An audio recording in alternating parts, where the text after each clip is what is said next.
来看美国国防部长赫格塞斯访问讲，中国敢有要用武力拍台湾？赫格塞斯讲，伊认为中国是还未做决定。不过，若观察中国因的军演，看起来是真想要拍台湾的款。另外，这中国侵扰台湾无时停，中国最近是搁通缉咱20个驻通电军的人员。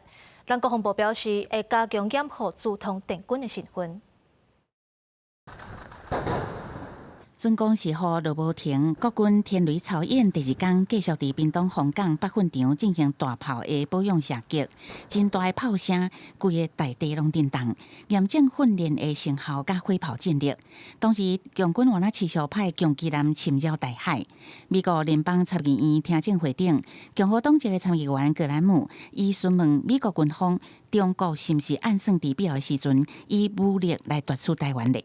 We don't believe they've made that decision yet, but certainly if you look at their exercises that they're performing in that area, they what do look you a lot think, like General what that would Kane? look Do you like. think? I think if they could get them their way, for sure. Do I think they're going to use military capability? Maybe, maybe not. Do we need to be prepared for that? Yes. 美国国防部长赫格塞斯讲，无认为影当局已经做决定，不过指出，中国正在进行重大军事扩张，搁积极演练入侵台湾。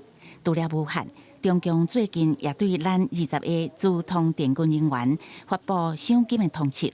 不过国防部说明，名单当中有2/3拢已经退案，相关的资料是网络顶据资料导出来。 也会强化身份隐匿跟掩护的相关的措施，应该会采取一些别名，然后还有内部管控这些相关的作为，以勤工法的相关规定来进行加以保护。面对国台办进一步的强限，要将驻通电军所有人员纳入重点的监管范围。